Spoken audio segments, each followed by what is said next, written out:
Hello and welcome to another AARP Arizona Happy Hour virtual tour. I am Brenda with the Arizona State Office of AARP. We are the nation's largest nonprofit, nonpartisan organization that is dedicated to empowering people 50 and older to choose how they live as they age.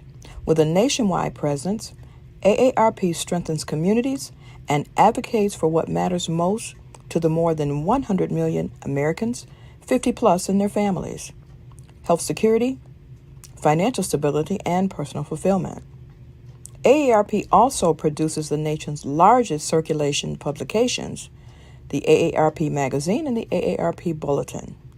During this month, AARP will offer events and enriching experiences close to home and from your home that help you make connections and serve others. While our situations are different, our need for connection is universal. Now more than ever, we know that connecting with family and friends is vital to aging well and living longer and having happier lives. Visit us at aarp.org/AZ for more information. Thank you again for attending, and with that, I will turn things over to Marshall.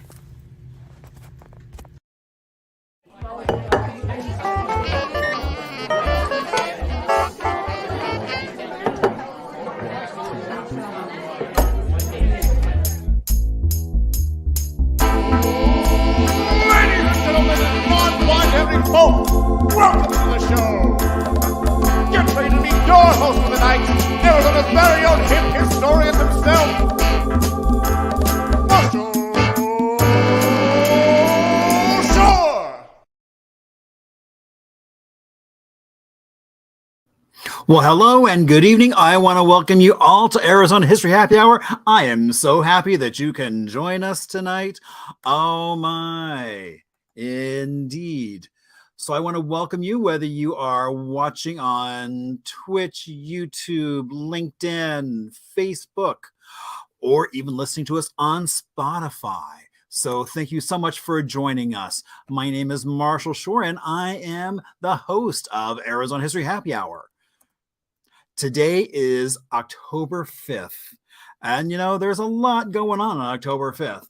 Why, on this date back in 1903, the U.S. Department of Interior's authorized construction of the Tonto Basin Dam. Now, that later became renamed as Roosevelt Dam and is still in use today. It was the first large irrigation enterprise attempted by the federal government. Kind of exciting. And, it is also World Storytelling Day.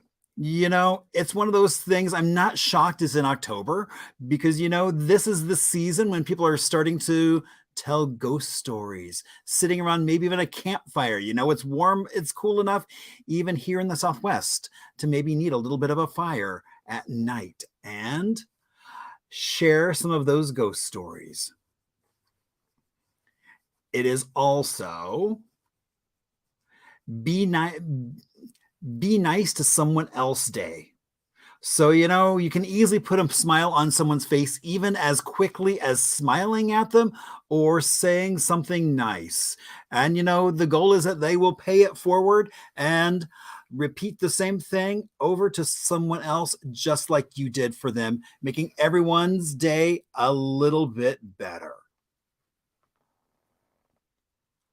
Now, it is also World Teachers Day. Now, this really started back in 1966 by UNESCO as a way when they were establishing kind of standards for training teachers, continuing education, recruitment, employment, and just kind of creating a baseline of responsibilities of teachers as well. But, it's grown to so much larger as a point where we can now celebrate those folks that have made such a difference in our lives in a classroom, or, you have the opportunity to do the exact same thing as well. It is also Kiss a Wrestler Day. It's one of those things that mythology suggests that it was actually started by the gods themselves who created wrestling because it involved all the elements an athlete strives for: speed, strength, endurance, mental fortitude, and you have to push through the adversity. And so, if you know a wrestler, maybe today you might want to give them a little peck on the cheek. Now, it is also Apple Brown Betty Day. Again, no shock, it's in October, as people now starting to turn on their ovens, use it to bake some delightful, yummy apple goodness with a little bit of crumb on it. Apple Brown Betty Day. All right. So what can you expect from tonight? Well, we're doing a little visit because it is World Teacher Day. We are looking back at a prior episode with Eduardo Pagan. So of course we have some trivia, a little bit of music history, little Arizona, and a beverage with PJ. So, but I said my name was Marshall Shore. I'm also known as the Hip Historian, which means I get to play with Arizona history. And so coming up early next year, we have the 95th anniversary of the Orpheum, where we're going to be doing an educational burlesque show. And that's going to be a lot of fun. So go to AZ Unzipped or the Orpheum Theater, and you can get tickets for that today. Also, make your way to the Sunny Slope Historical Museum, as well as the Tempe Museum, because they both have some really cool exhibits going on right now that are definitely worth checking out. We have Legend City and Tempe signs. And then early November, there's going to be a lot going on through October and November. Grand Avenue Festival is coming back to life again. So that's going to be a fun day on November 4th, as well as Art and the City close by. As well as, the State Fair is going on. And I am so excited because next Friday, I'm going to be there doing bingo with my friend Jenny Culler. And we are going to be there from noon to 2, doing bingo, giving away some grand prizes and all kinds of fun stuff. So if you're around, come by and check us out. We also have 2 tour dates on October 21st and on the 28th. We are doing a tour that we've been doing pretty much for about the last decade, kind of haunted history of downtown Phoenix. So if you go on the hiphistorian.com website, you can find more information about those tours. And Sarah, thank you so much for joining us. I see you have found the chat. Now, other folks may do the same thing. If you say you want to reach out to me after the show, you can always reach out through Facebook, Instagram, email, or via my website, because I love to hear from you all. And so now we are going to go back to an early episode with Eduardo Pagan, who, if some of you don't know who Eduardo is, you might know his voice or his face.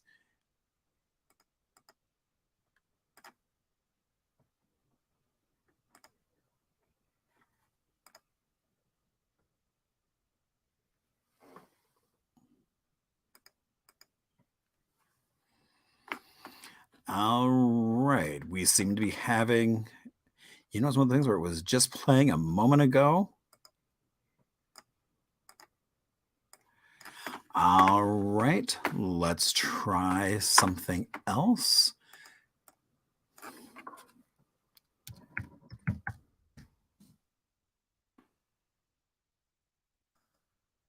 Sorry for the technical issues that we're having at this moment. I do apologize. We'll be right there in just a moment.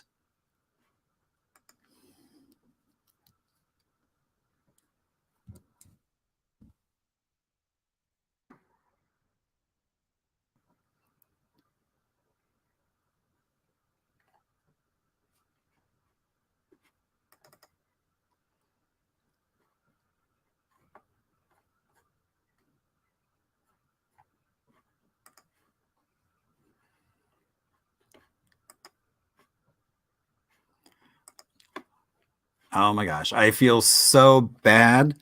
I'm not quite sure what happened.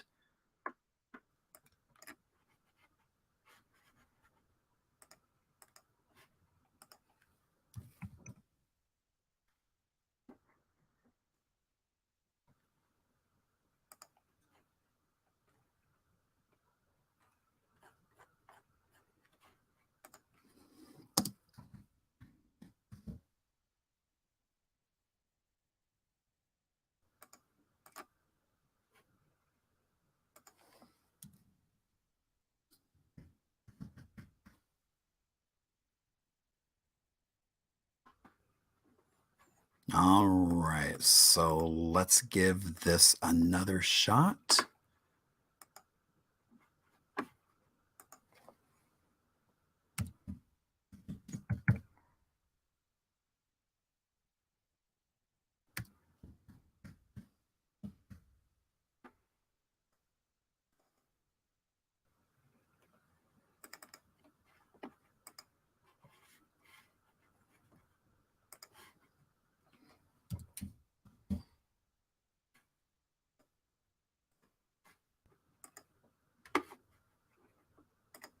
Now, it would not be a happy hour without a cocktail.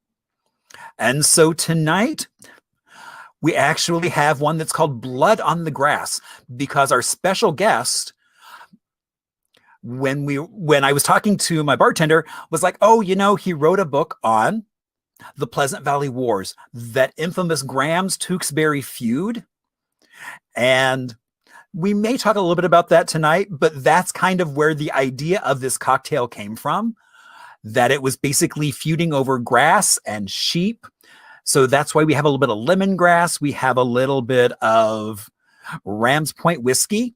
And PJ knows how I love to make my own cocktail.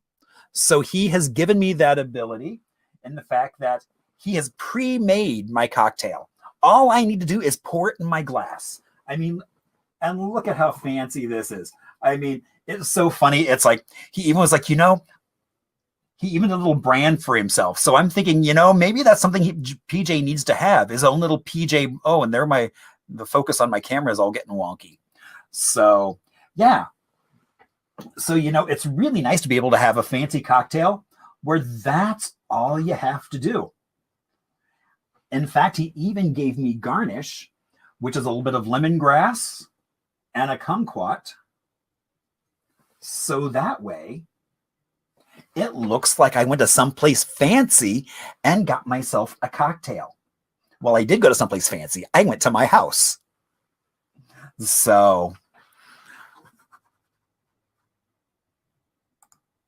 all right. So here is a sip of Blood on the Grass. A delightful, refreshing cocktail. A little bit of kumquat juice in there makes everything better. So,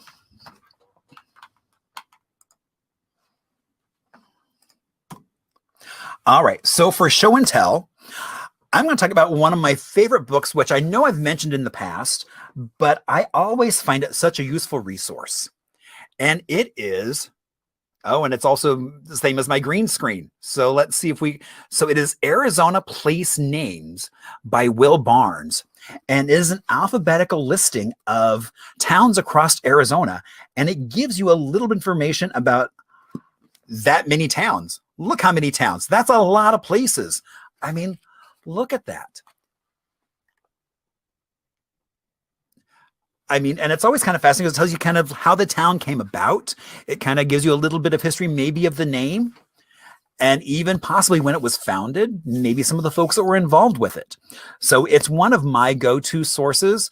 So I wanted to share that with you, because now that it's like, I normally would go to a library, but I had to wind up buying my own copy because I couldn't get to a library.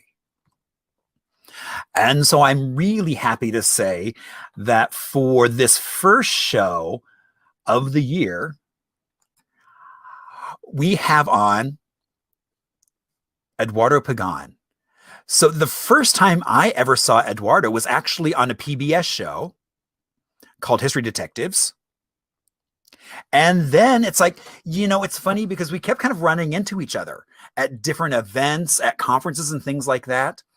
And then at one point, I'm working down at the Pioneer Cemetery, and who walks in?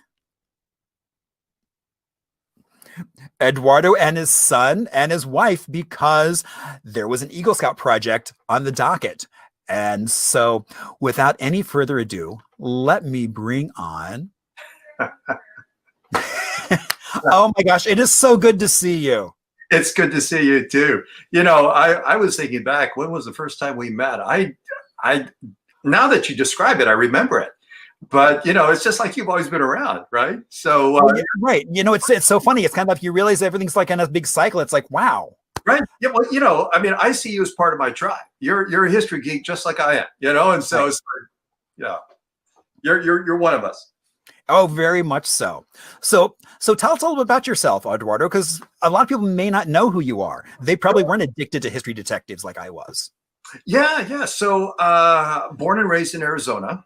On my mother's side, we are Yaqui Indians, going all the way back.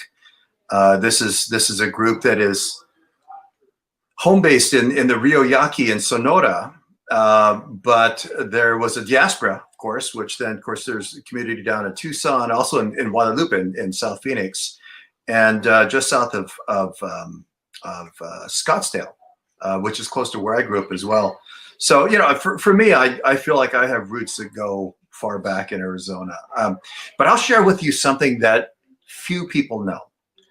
And I just discovered this. In fact, I'm not sure how I feel about this. I am the 12th great grandson of Christopher Columbus. Wow. Yeah. I mean, just like 24 hours ago, I discovered this and spent this time, well, all right, maybe it's 48 hours, but anyway, spent this time just trying to go through the records to try and verify this chain, and it all seems to check out. So yeah, it's a long, twisted, and complicated story, but I know it's like, Yeah, I mean, that's quite an interesting. Now, how did you discover that? Was it through like the DNA tests that a lot of folks are doing now? Or? No.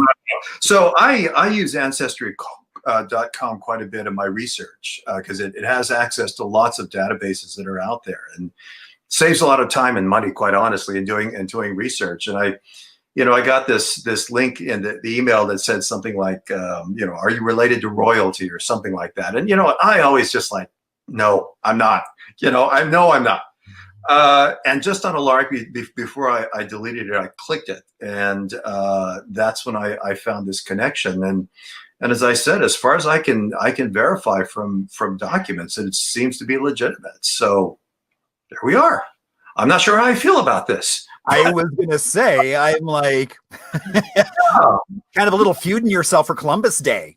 I know, that's right. Or Indigenous Peoples Day. It's like, well, which do you celebrate? It's like family or not? Yeah. Wow, what a quandary. It's all family. That's interesting. Well, at the end of the day, we're all human. We're all family. So yes, there you go. Yeah. So otherwise, my daytime gig is I'm a professor of history at Arizona State University, and I'm also a curator of history at the Desert Caballeros Western Museum in Wickenburg. So I didn't realize that. Yeah, it's a fantastic museum, by the way. I love it. It is. And there's good ice cream in that town. I mean, there's all kinds of fun stuff to do I'll tell you that. Desert Hot Springs is not far from there, so lots of great things to do up there. The connection between Wickenburg and Phoenix is a fascinating connection that I think a lot of people don't know about, but I would go so far as to argue that Phoenix exists because of Wickenburg. Wow. Yeah. Interesting. Yeah, I'll tell you the story later on as we go through our. Well, yeah, because I know it's like, what was it, Jack Swilling's like first house. Yeah, but it's not Jack. It's not Jack. It's Henry Wickenburg. But like I said, I'll tell you the story. Okay, very good. Well, I look forward. I mean, we're going to have so many stories. Oh my gosh, this is going to be such a fun show. Yeah. All right, so now we're getting ready for trivia. Now, so I do see a lot of people saying, hey, what was the name of that book? So it is Arizona Place Names by Barnes. Yeah. I'm not going to type it in the chat because it does something wonky when I start typing in the chat. So I'm not going to go down that path. But I'm happy to share it also at the end of the program. People want to see a better photo of it. So when we do trivia, I like to say what I do is edutainment, that you're having so much fun, you don't realize that you're even learning. And so we have a bunch of trivia questions. We're going to go through those. They're all multiple choice. So even if you don't have a clue as to the answer, you can take a guess. And, some of them you might have a really good shot of guessing. If you just kind of go, well, that's not possible. That's not possible. And even if you get it wrong, I will ask at the end what your score is, but you could lie. You could say anything and no one's going to bat an eye, but it's not how much you come in knowing. But what we're going to do is Eduardo and I are going to go through those answers and really explain them to you. So you're going to walk out of here tonight knowing so much more than when you came in. And so that's really, for me, that's the fun of this, is that we get that chance to really kind of explore Arizona through so many different lenses. So now you can keep track of the trivia. I know some people do it in the chat. Some people do it. I actually had somebody who sent me a photo of them keeping it on a Sharpie on their leg.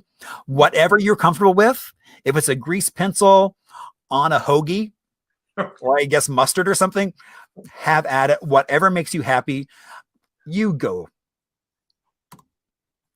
All right. So we're getting ready for our first question. Okay. All right. First, I'm gonna need a little blood on the grass to lubricate those vocal cords. Okay.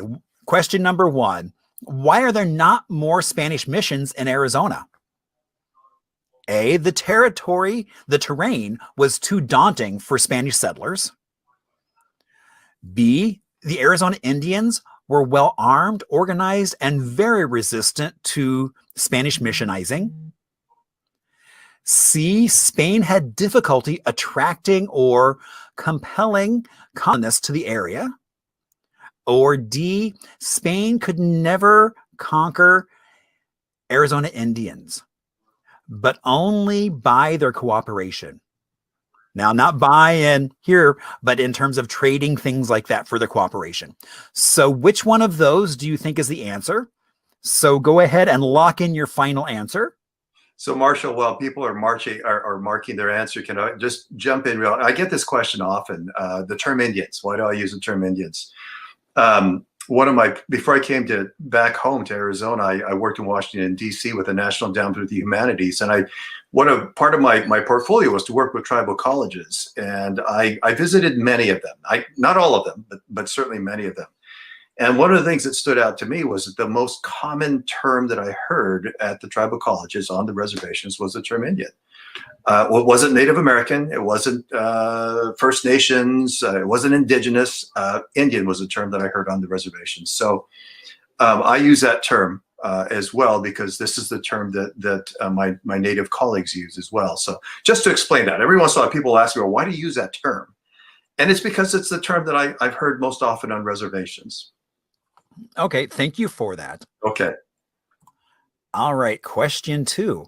How many reservations does Arizona have? A, 5, B, 12, C, 20, or D, 22? How many reservations does Arizona have? All right, moving on to question 3. And places. All right. Oh, there you go. Oh, I did something. I didn't know I had done that. I guess. Oh, I didn't do that purposely. There you go. Yeah. I was like, oh no, where's the question? All right. So question 3, where does the Salt River get its name? A, the Spanish settlers first named it Rio Salado. B, the river flows over large salt deposits near the Fort Apache Reservation. C, it was originally named a salt river by the early American settlers who were after repeated Indian attacks. Or D, it was named after the white caps in the river turbulence that many settlers described as white as salt. So one of those is how the Salt River got its name. Those could all be plausible. All right. So I'll give you a moment because there's a lot to kind of go through. So I'll let you kind of take a look at those. All right. Oh, they're all going to do this? All right. Well, there you go then. Why is Grand Avenue so named? It was the wealth corridor between the Vulture Mine and Phoenix. B, it was originally planned after the Grand Boulevards of Paris. C, it was named for Eliezer Grand, a West Valley farmer who donated the land for the road. Or D, it was the longest stretch of road in the territorial period. So one of those is how Grand Avenue got its name. Maybe I should jump in here for just a moment and say there could be more than one that. Okay. Well, right, and that's kind of par for the course with our trivia. Is it's usually there are kind of curveballs here and there, so that's kind of the fun of, sometimes there's not one right answer. Correct. Yeah. All right. So moving on to question 5, which is going to be medicinal, and this was fascinating. Oh, yep, and they're all going to be doing this. Okay, where did Bethany Home get its name? A, Bethany Home was a school for unwed mothers. B, Bethany Home was the informal name of the Arizona Territorial Asylum. C, Bethany Home was one of Frank Lloyd Wright's designs. D, Bethany Home was a tuberculosis clinic run by Missionary Church Association. All right, so how did Bethany Home get its name?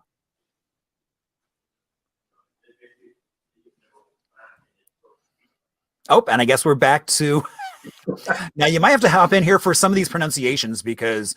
Oh my.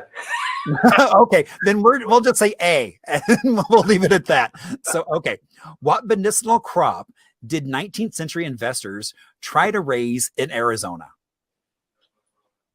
A, cocoa. Because I'm not going to try to erythroxylum, oxylum. So it sounds like a modern drug. All right. B, Papaver somniferium or somniferum. Yeah, that's good. Somniferum. Okay. C, willow trees. Or D, cannabis sativa. Which one of those did early investors try to raise right here in Arizona?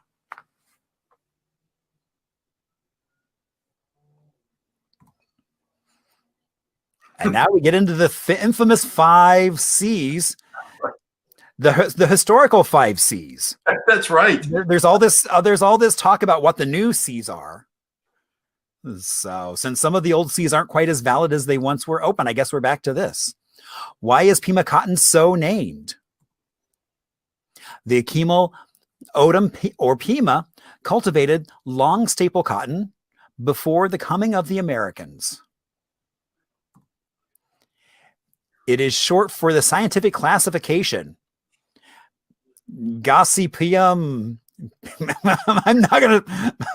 I'm gonna say a dirty word if I try to pronounce that last one, so I will pass. C, the cotton was raised on USDA experimental farms on the Gila River Pima Reservation in the early 1900s. Or D, the cotton was named after Pima County. Which one of those gave its name to Pima cotton?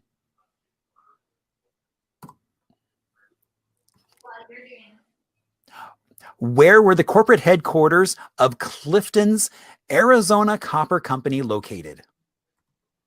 A, Chicago. B, London. C, Edinburgh. Or D, New York City.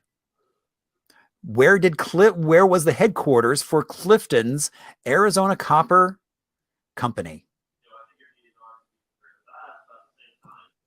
All right, now we get to talk about some people. What was Winston Churchill's connection to Jerome? He liked a winner at the Grand Hotel. He was the only prime minister of England to have visited Jerome. C. Churchill's father, Lord Randolph Henry Spencer Churchill, was a principal investor in the Jerome's mine. Or D.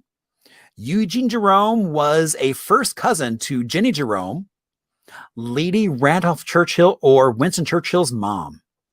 Which one of those connections links Winston Churchill and Jerome? And Deb, don't give it away for everybody. All right. How did Del Webb get his start as a developer? His father was a developer. Dumb luck. B. C. He leveraged land that he inherited from his parents.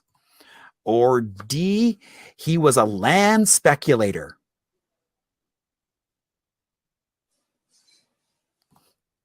All right. Question 11. What single housing development changed Arizona history? A. Sun City.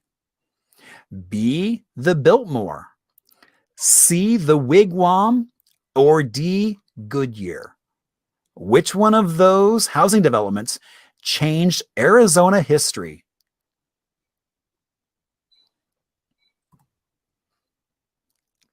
And we do a little bit of top politics.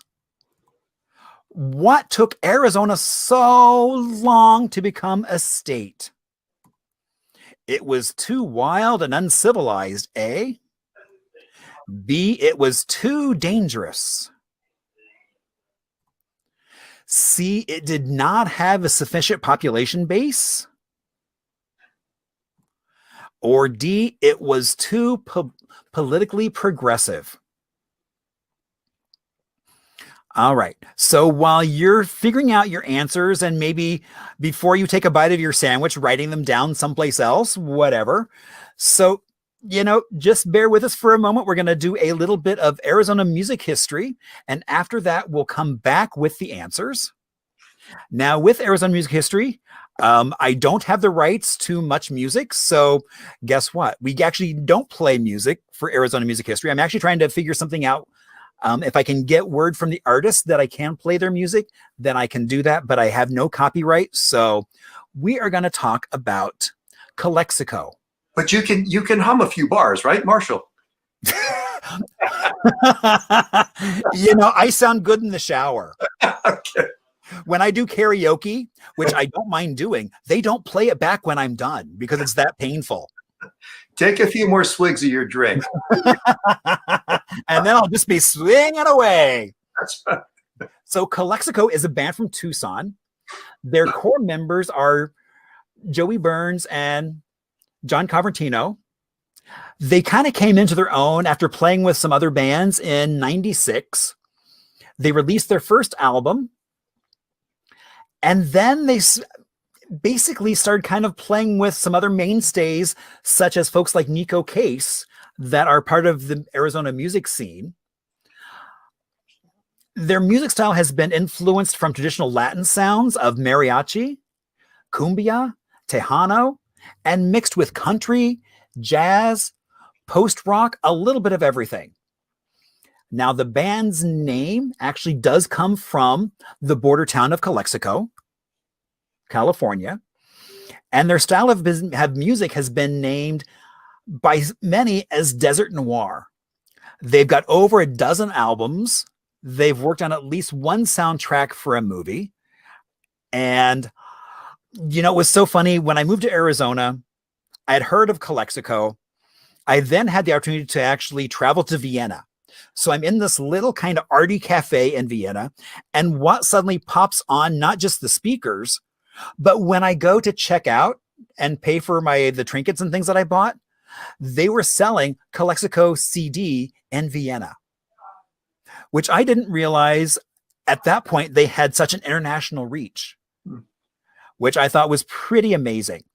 They do have some music you can listen to on Spotify on a wide variety of sources. I also did list their website there if you kind of want to go on and see kind of what they're doing now.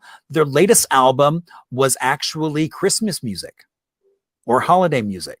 So if you're still in the holiday spirit, you might want to do that. One of the most critically acclaimed albums was actually Calexico, The Black Light. So there you go. All right. So now we're getting ready for some answers, and the fun is soon to ensue. All right. So, Eduardo, why are there not more Spanish missions right here in Arizona?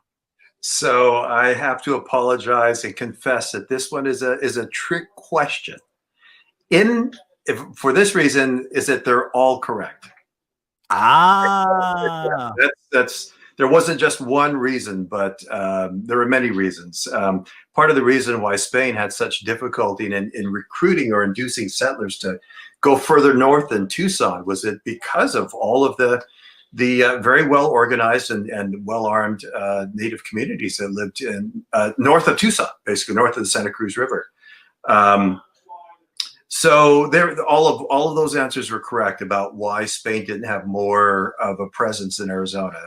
They could only manage a toehold, and just south of Tucson, quite honestly. Eventually Tucson as well, but that was about it. And everything else they tried any further north was destroyed by raiding communities, Apaches, Navajos, Anahuatam as well. So yeah, all of the above. very good. And so, and some people actually got that right. They wrote them all down. So, Yeah, wonderful. but it doesn't matter what you wrote down because it's kind of like a free space. Yeah. And so here's just, it's like, I love like San Javier as well as then Tucumcari. Yeah. Yeah. It's like kind of like that different ends of the spectrum of one that's been refurbished and looks beautiful versus more likely what they found when they walked into San Javier. Right. And there were missions that were attempted over in Yuma as well. And they were completely wiped out by a coalition of native communities that didn't want to allow the Spanish presence any further than San Javier del Bac. So, yeah, and what I wanted to show with this particular map is that, looking at Arizona, that's the furthest north that Spanish missionaries could get was really in the Tucson area. And the other thing I want to point out is that there are large expanses where there was no Spanish presence whatsoever. And it was largely because of the native communities that occupied and controlled those areas.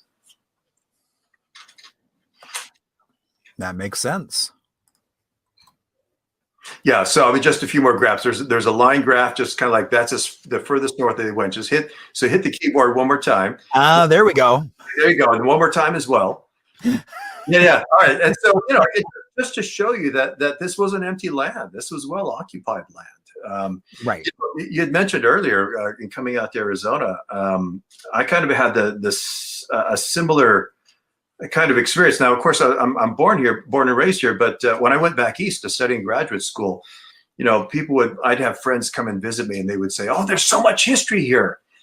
And for me, Arizona is this place of tremendous antiquity. It's almost like Middle Earth, right? Like these ancient communities that have been here for thousands of years, and their ruins are still around, and their descendants are still around. And my point in saying this is that sometimes we tend to look at a map like this and think that was all just blank land, and it wasn't. There were people living there. They've been living there for generations, for thousands of years. So just to give you an idea, that's why those large circles that I've got there, there were lots of people there, and they were well organized, and they were very resistant to Spanish missionizing. And in fact, I'll point out one other thing. The California coast, I'm sure you're familiar with El Camino Real, which goes from San Diego all the way up to San Francisco. Those missions were only along the coast. They couldn't get any further into the California.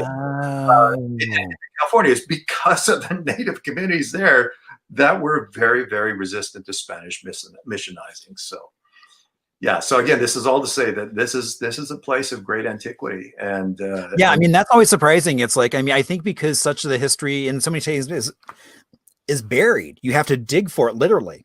Yeah, yeah. But I think as well as as Americans, Americans tend to think that history started when the United States established a presence, and in fact, no, human history goes way back in this land. It's interesting to think about Arizona as this very layered place where many different people made their mark, and many of them are still here, right? Yeah, I mean that's one thing I love. Like the Pioneer Cemetery downtown Yeah, was built on top of a Native American village. yeah, So it's like as you're walking around, you will find pottery shards that 2 days ago weren't there that have somehow worked their way up to the surface. right, yeah. And whenever we do tours or anything, we always tell people it's like, you can look, you can pick it up and look at it, but you do not want to take that bad mojo with you. Leave it right where you found it. Yes, yes, yes. And so, yeah, I mean, but that's, I think, one of the best examples of just this whole layering upon layering. Mm-hmm. And so, in fact, I would just add one other thing as well, is that one of the things that Phoenix owes its history to, its founding, was really to the native communities. The Maricopa, the Hachidon Pipash that lived along the Salt River, they protected this fledgling community of Phoenix in the 1870s from the more powerful raiding economies that were in place. Again, from the Apaches, from the Navajos as well. And were it not for that buffer, Phoenix would have been wiped off the map. So, and to go a little bit further, is that the first roads were laid by Native and Latino workers. Phoenix and the metropolitan area of Phoenix, there's this base that builds off the Native presence, and they're still here. I mean, that's the thing, is they haven't gone away, right? They're all right. Part of this mix. But yeah, Phoenix owes a lot to, and not just when I mean Phoenix, I mean the Salt River Valley. I mean, owes a lot to the Native communities. Right. I mean, that's how we got our name Phoenix, is basically those canals that they discovered when they got here that had been built by the indigenous folks. Yeah. Suddenly it was like, it was all about that civilization rising up from the ashes of another civilization. And what's fascinating to contemplate is that those canals were over a couple hundred miles collectively of human-made rivers. For what purpose? It was to grow things. The Salt River Valley was kind of the breadbasket of this area, and they grew cotton and squash and beans, and this was a fertile area. And that means there were a lot of people living here, and there was highly organized communities, and those canals just don't happen by accident. It requires organization and vision. And right. And mathematics. I mean, and all these different, how do you get water from here to there? I mean, you got to have a very much understanding of almost geometry without even knowing geometry of how do you make this happen? Right. Yeah. Even the freestanding structures that still are in existence today. Think of the Casa Grande ruins, or Besh Begoa down out by Globe. Marvel at their architectural and engineering knowledge, that out of rocks and dirt and sticks, they were able to make multi-story buildings that are still standing to this day. I honestly marvel at that. So, yeah, they were very sophisticated. They were indeed. Yeah. So, all right. All right. So, how many reservations does Arizona have? The answer is C, 20. 20. As a matter of fact, Arizona has the most amount of acreage devoted to reservations in the nation. So the Navajo Nation actually is the largest reservation that exists, but we have a very, in terms of land base, a large Native presence. I think Oklahoma can compete with us in terms of numbers, but certainly in terms of land base, we have a very strong presence. Yeah, and it's all over the state. And that's kind of the fun thing of it. Oh, yes. Yeah. Let me unplug that. Oh. All right. Yeah, sorry about that. No worries. So, all right.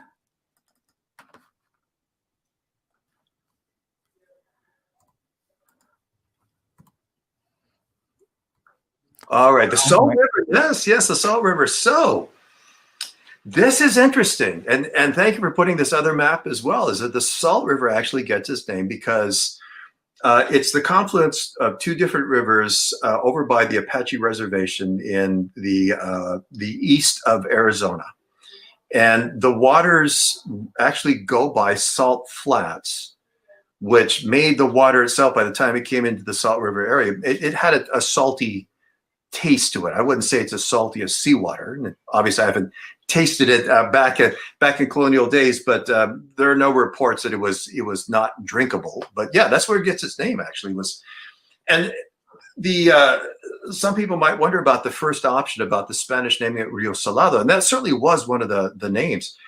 The Salt River itself, Americans gave it probably about 20 different names. The Black River, the Bear River. I mean, there are lots of different names before we finally settled on the Salt. But the Salt River itself, if I remember correctly, I think some of the native communities that lived along the river called it Salt River in their tongue.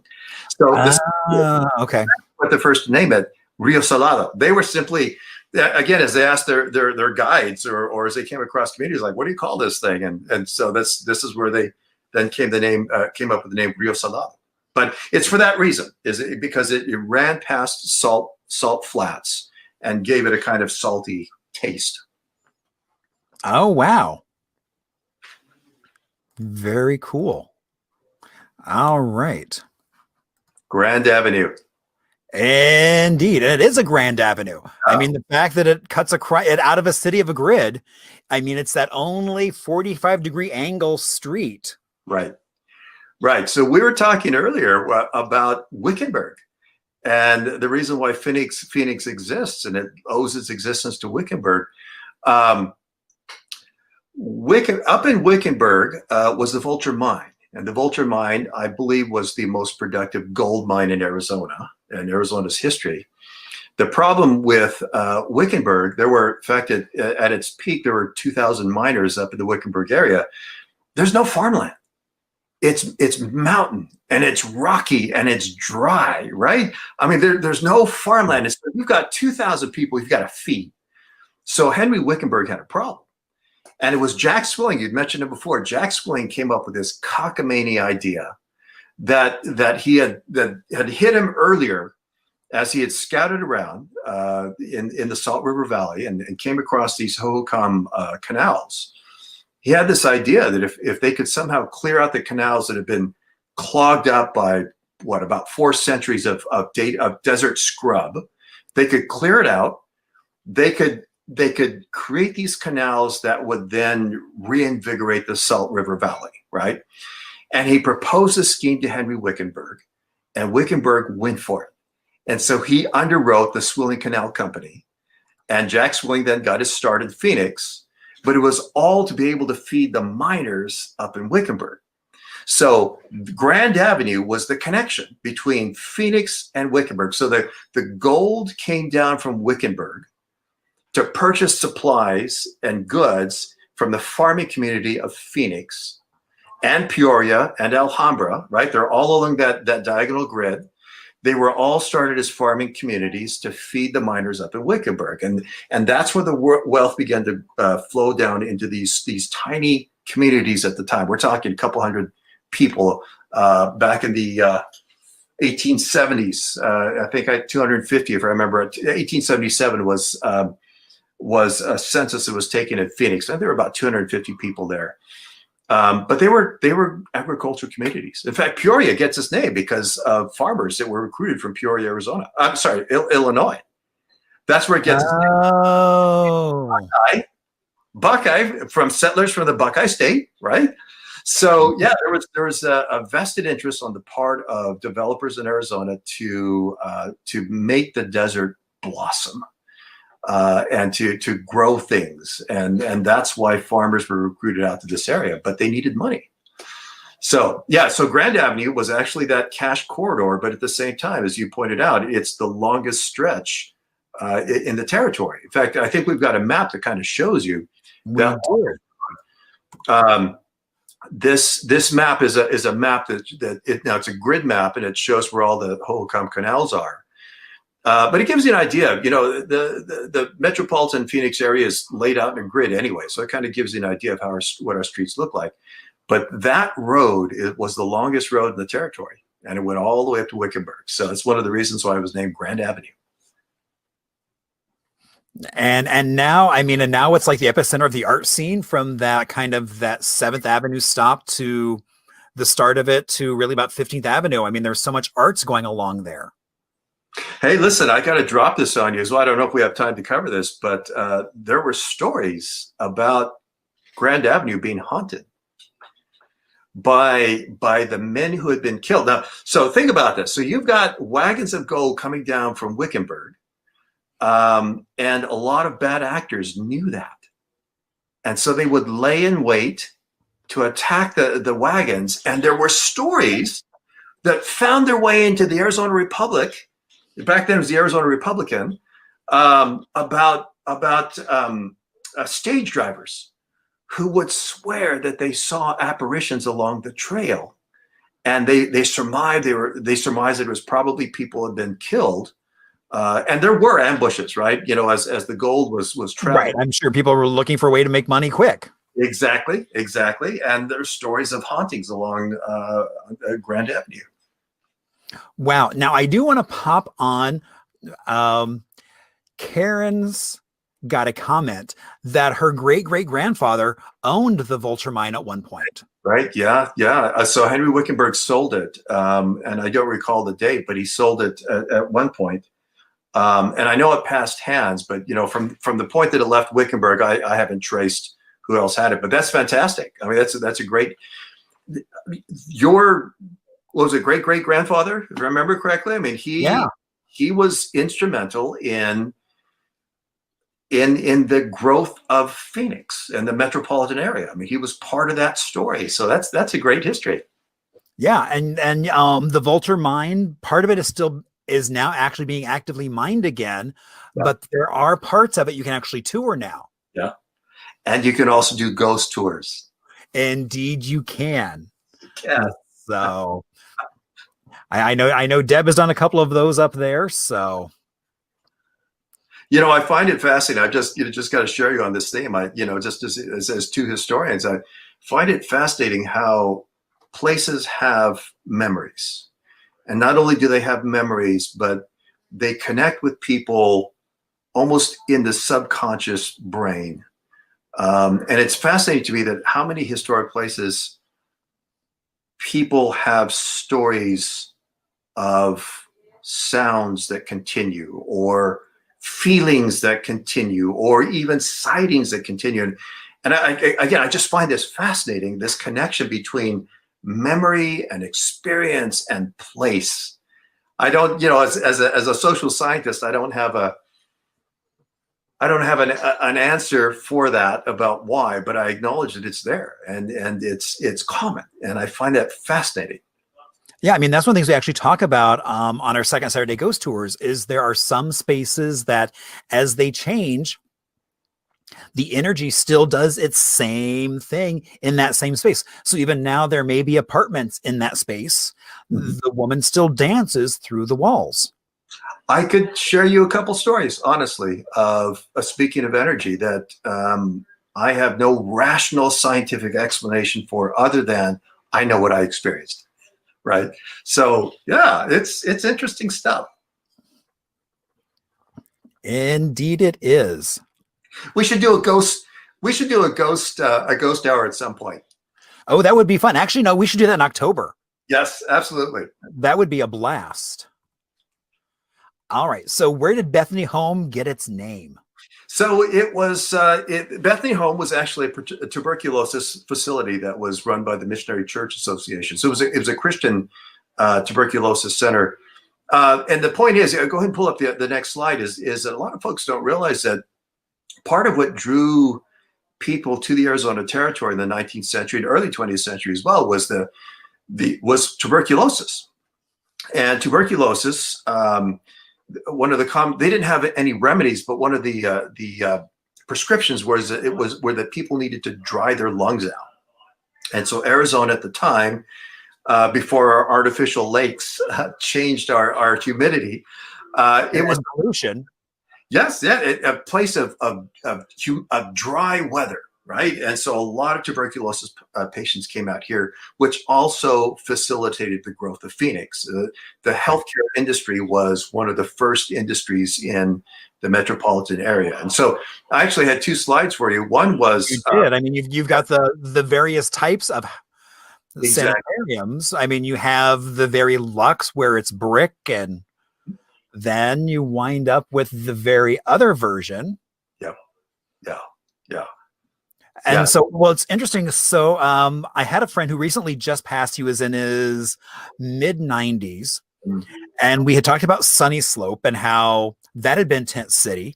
Yeah. And then he piped in and said, well, you know, that's what we used to call Scottsdale was Tent City. Yes. Yes. And it's like most people don't realize, and so most people don't realize that there were tent cities all over the place. That's true. That's absolutely true. Yeah.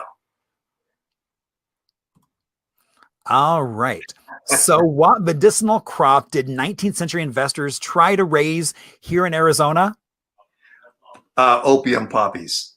Opium poppies. So it would have looked like Wizard of Oz. There would have just been this big field of poppies. Right. Exactly. So I've got to tell you, in fact, this is a book that I'm working on now, is about the drug culture of the Old West that was hiding in plain sight.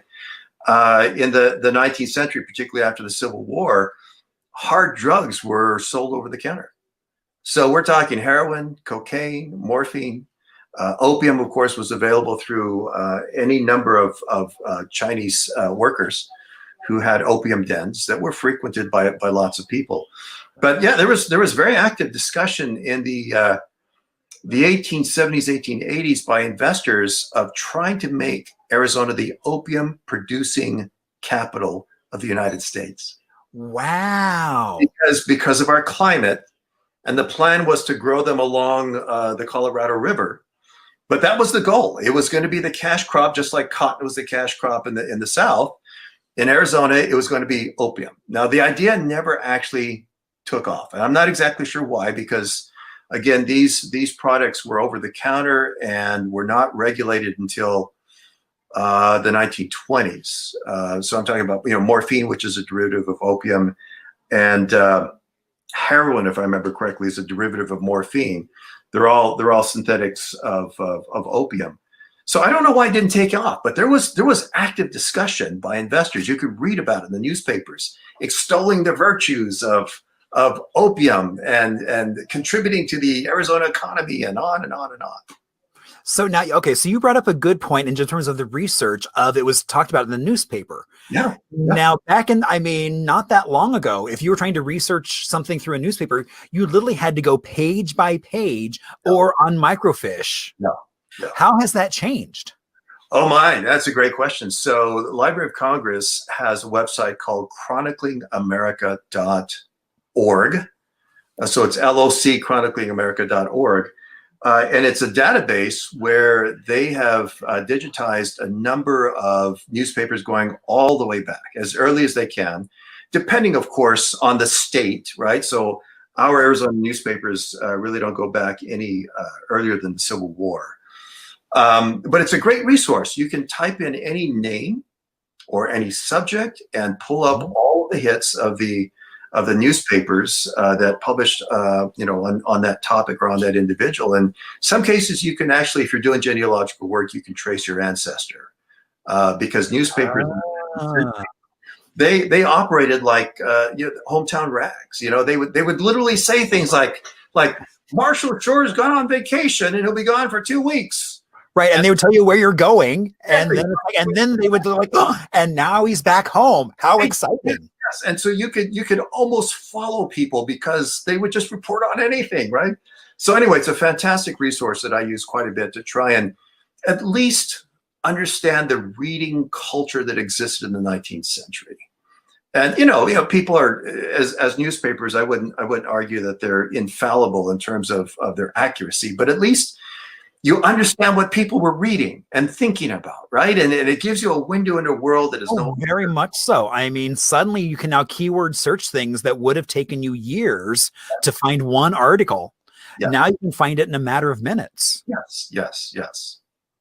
Yeah, back in the old days, you go down to the archives, right, and read through the microfilm. But now It's great, and because it's online, you can zoom in and and look at a word and try to figure it out, or there are lots of things you can do now. Yeah, which is really exciting. Yeah.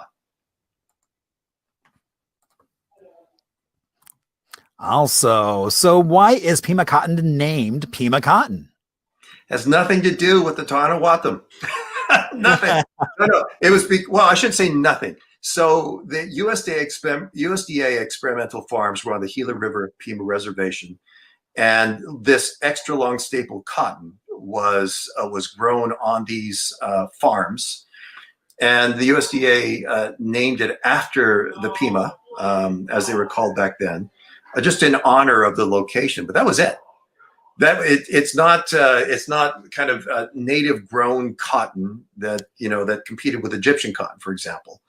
It was just cultivated by the USDA. And on that topic, I would also add this as well, is that the reason why we have palm trees in Arizona is because the USDA was looking to foster a domestic date growing industry, and experimented with transplanting dates all throughout. Either there were date farms. Do you remember them? That's like the Black Sphinx dates up in Arcadia, which are still around. Yeah. So we're propagated the only place on the planet where those Black Sphinx dates grow. Right. And then Dateland, further out, if you take Interstate 8 Oh my gosh, love Dateland. And they always stop for, sadly, they've remodeled it so it's all fancy and looks about 1985 as opposed to 1957, which was much cooler, personally. Yeah, but it's still a great stop. But nonetheless, it's all because the USDA invested in Arizona in trying to build up the domestic economy, either in dates or cotton as well. So. Oh, and I want to give a shout out to Anita. Thank you, Anita, so much for throwing out. Somebody was asking what was that link for Chronicling America. Yes. So she just posted that in this session. That is such an amazing site for so much. Now that I see it, I realize I misremembered it entirely. So that's okay. I usually don't remember exactly what it is. It's either bookmarked or I just kind of like, depending on, I've done it on my phone before, which is kind of fascinating. You can be on the road and be like, okay, here's something. What can I find on it? Right. So, I've used it on the road a lot. Thank you, Anita, for putting that up. Indeed. Thank you, Anita.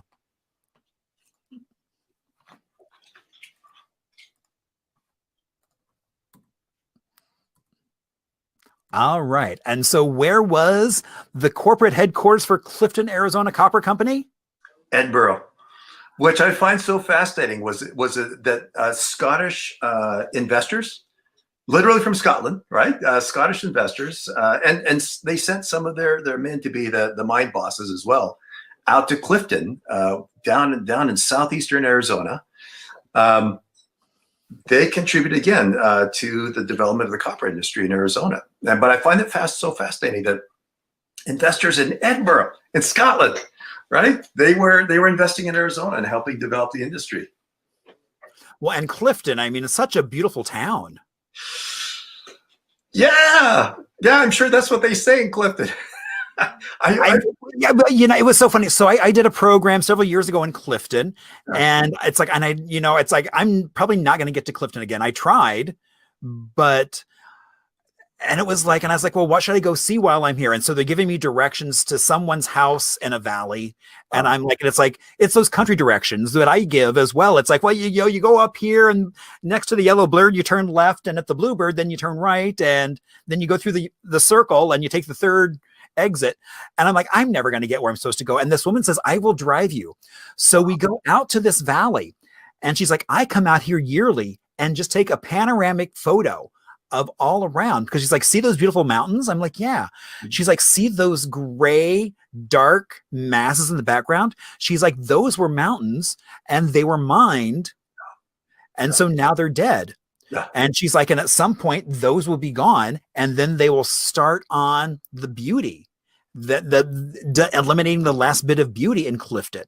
Yeah. And so it was so interesting to kind of hear that double-edged sword of, in order to keep the town alive, you've got to kill it.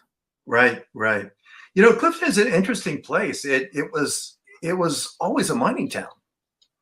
And because it was a mining town, they went to where the lodes were. And the lodes were found in pretty rugged and desolate country. And it's interesting when you go there now. At one time, it was a thriving and bustling town. You go there now, there are a lot of buildings that have been vacant for quite some time, but you can still see this 19th century architecture. Very much so. Yeah. So it's a fascinating place. But I got to tell you, again, having grown up in the Sonoran Desert, where we're used to a lot of vegetation, I looked around and I thought, wow, there are a lot of rocks here. Indeed. All right. So what was Winston Churchill's connection to Jerome? So Eugene Jerome was the first cousin to Jenny Jerome, and the Jerome family, hence the name of the town Jerome, right? They were financiers in New York City.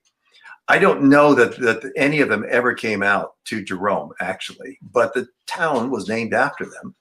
And it helped kind of go into the coffers of the family fortune, which then set up Lady Randolph to become one of these buccaneers, as they were called, these Americans who went to England in search of someone who had a title to marry. And so Jenny Jerome was Lady Randolph Churchill, was Winston Churchill's mother. She was an American. Right. That was the connection. I mean, it's a little tangential, but it's a little tangential, but even the town Jerome has it on their own website and everything else. It's like, oh, here's this Churchill connection. Yeah, I think it's kind of interesting. Right. And well, and it's so funny because when I first started kind of doing the stuff that I'm doing here in Phoenix, it's like you quickly realize it was like 3 degrees of separation, unlike everywhere else was 6. It was like everybody seemed to have a connection to everybody. I mean, and in some ways that's still kind of true. It's still very much this small town that got big. Yeah. And so, all right. And how did Del Webb get his start as a developer? That is so true. Dumb luck. So I got to tell you this. I'll try and make a long story very short, but it was the Westward Ho Hotel. When it had started, the builders went bankrupt, and so it sat unfinished for a while. And some more investors came in, then finished the Westward Hotel. And Del Webb was actually a carpenter who came out to Arizona because he had contracted some lung condition. I don't think it was tuberculosis. He was actually from the Bay Area. But again, it was one of these situations where he was told by his doctor that, to get better, you need to dry your lungs out. And so he came to Phoenix. He was just a carpenter. And it was on opening night, 1929, as you recall, the Westward Hotel, that before the hotel opened, the owner assembled all the workers and said, we need to have someone on site just in case there are last-minute repairs. Does anyone have a suit? Del Webb was the only guy who raised his hand and said, well, I've got a suit. All right, I want you here on opening night. Well, as it turned out, there were some grocers who were invited VIPs on opening night, walking around. They were looking at the architecture and the beauty of that place, very impressed. Mm-hmm. Asked, well, can I get in touch with some of these workers? Because trying to remember whether it was the Bashes or not. I don't remember which local grocer it was, but they had some projects they needed to have completed. And so this grocer then asked Del, said, look, can you get some guys together? I've got a store that, isn't finished and the workers took off. Can you get some guys together and finish this grocery store? Well, that's how the Del Webb Corporation started. So he then built grocery stores and then put in a bid to build Luke Air Force Base, and then the whole thing started to spin off at that point. Yeah, but it all had a suit. Yeah, it all started because he was the only guy that had a suit. Dumb luck, right? Yeah. See, that's why you should always have a suit, because you never know when it will come in handy. Yes. Dress for success. All right. What was a single housing development that changed Arizona history? Now, I put up Sun City, and we could have an interesting conversation about this, but speaking of Del Webb, I put up Sun City because Sun City initiated the retirement community industry. It was established in 1960, and when it was just an idea that Del Webb had. And, on opening day, they had no idea whether anyone would show up. They expected a couple hundred people. They had some balloons out, maybe some brownies or something like that. And over 1,000 people show up to Sun City, this idea. And it started the whole retirement community industry. And now the reason why it changed Arizona history is because it brought out tons of folks from the Midwest. Kind of like, I know you're not from the Midwest, but people actually, I am. Originally, I am from the Midwest, so I grew up in Indiana. So who wanted to get away from this, from all the snow and the cold weather. Right. And so doing, they actually altered the political history of Arizona. It's one of the reasons why Maricopa is a red county, where Pima County is a blue county, right, and Coconino County is a blue county as well, but Maricopa is a red county. And because there's so many retirees that live in this county alone, that's what then tips the politics in Arizona. So that's why I would argue that Sun City was the most significant development, because it shaped the future, the political future of Arizona, who we elect, how we identify as a state, all of that. Yeah, I mean, when I first moved here, when I was working in South Phoenix, became friends with a gentleman who had been really involved with the ACLU back in the day, and was really talking about how this place had been very blue and then had slowly, or not so slowly, changed to red.